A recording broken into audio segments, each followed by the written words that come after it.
Chapter 7. Then the Lord said to Moses, See, I have made you like God to Pharaoh, and your brother Aaron will be your prophet. You are to say everything I command you, and your brother Aaron is to tell Pharaoh to let the Israelites go out of his country. But I will harden Pharaoh's heart, and though I multiply my signs and wonders in Egypt, he will not listen to you.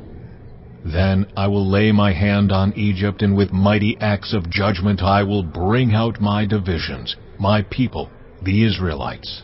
And the Egyptians will know that I am the Lord when I stretch out my hand against Egypt and bring the Israelites out of it. Moses and Aaron did just as the Lord commanded them. Moses was 80 years old, and Aaron 83 when they spoke to Pharaoh. The Lord said to Moses and Aaron, When Pharaoh says to you, Perform a miracle, then say to Aaron, Take your staff and throw it down before Pharaoh, and it will become a snake. So Moses and Aaron went to Pharaoh and did just as the Lord commanded. Aaron threw his staff down in front of Pharaoh and his officials, and it became a snake. Pharaoh then summoned wise men and sorcerers, and the Egyptian magicians also did the same things by their secret arts. Each one threw down his staff, and it became a snake. But Aaron's staff swallowed up their staffs. Yet Pharaoh's heart became hard, and he would not listen to them, just as the Lord had said. Then the Lord said to Moses, Pharaoh's heart is unyielding. He refuses to let the people go. Go to Pharaoh in the morning as he goes out to the river. Confront him on the bank of the Nile, and take in your hand the staff that was changed into a snake. Then say to him, The Lord, the God of the Hebrews, has sent me to say to you, Let my people go, so that they may worship me in the wilderness. But until now you have not listened. This is what the Lord says, By this you will know that I am the Lord. With the staff that is in my hand, I will strike the water of the Nile, and it will be changed into blood. The fish in the Nile will die, and the river will stink. The Egyptians will not be able to drink its water. The Lord said to Moses, Tell Aaron, Take your staff and stretch out your hand over the waters of Egypt, over the streams and canals, over the ponds and all the reservoirs, and they will turn to blood. Blood will be everywhere in Egypt, even in vessels of wood and stone. Moses and Aaron did just as the Lord had commanded. He raised his staff in the presence of Pharaoh and his officials, and struck the water of the Nile, and all the water was changed into blood. The fish in the Nile died, and the river smelled so bad that the Egyptians could not drink its water. Blood was everywhere in Egypt. But the Egyptian magicians did the same things by their secret arts, and Pharaoh's heart became hard. He would not listen to Moses and Aaron, just as the Lord had said. Instead, he turned and went into his palace, and did not take even this to heart. And all the Egyptians dug along the Nile to get drinking water, because they could not drink the water of the river. 7 days passed after the Lord struck the Nile. Chapter 8. Then the Lord said to Moses, Go to Pharaoh and say to him, This is what the Lord says, Let my people go, so that they may worship me. If you refuse to let them go, I will send a plague of frogs on your whole country. The Nile will teem with frogs. They will come up into your palace, and your bedroom, and onto your bed, into the houses of your officials, and on your people, and into your ovens and kneading troughs. The frogs will come up on you and your people and all your officials. Then the Lord said to Moses, Tell Aaron, Stretch out your hand with your staff over the streams and canals and ponds, and make frogs come up on the land of Egypt. So Aaron stretched out his hand over the waters of Egypt, and the frogs came up and covered the land. But the magicians did the same things by their secret arts. They also made frogs come up on the land of Egypt.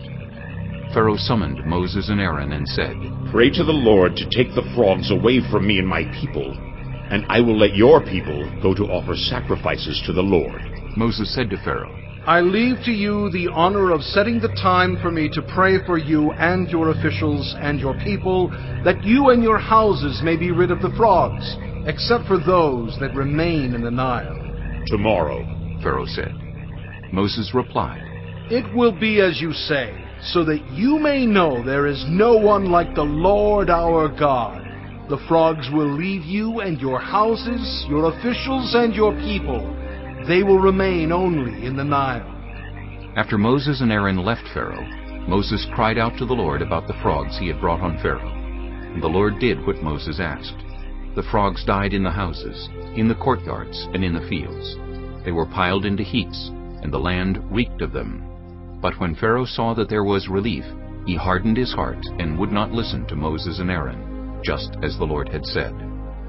Then the Lord said to Moses, "Tell Aaron, stretch out your staff and strike the dust of the ground, and throughout the land of Egypt the dust will become gnats." They did this, and when Aaron stretched out his hand with the staff and struck the dust of the ground, gnats came on people and animals. All the dust throughout the land of Egypt became gnats. But when the magicians tried to produce gnats by their secret arts, they could not. Since the gnats were on people and animals everywhere, the magicians said to Pharaoh, "This is the finger of God." But Pharaoh's heart was hard, and he would not listen, just as the Lord had said. Then the Lord said to Moses, "Get up early in the morning and confront Pharaoh as he goes to the river, and say to him, 'This is what the Lord says. Let my people go, so that they may worship me.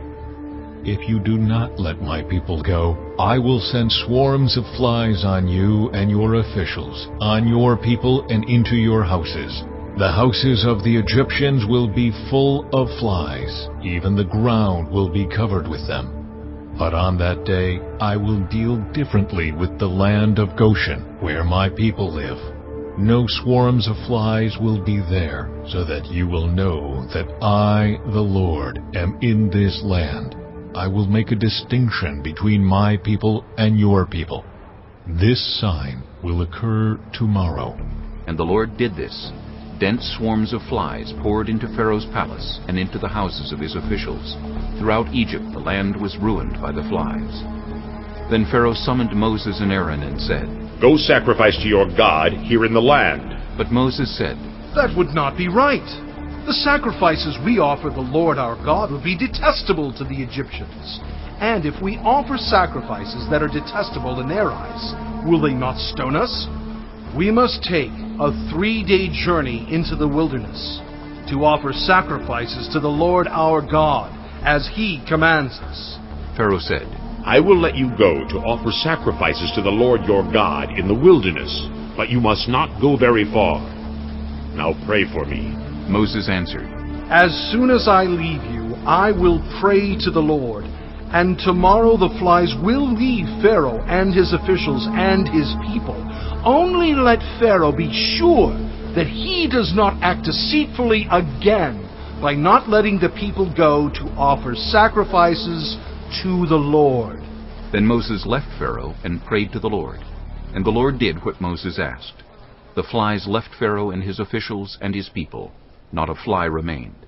But this time also Pharaoh hardened his heart and would not let the people go.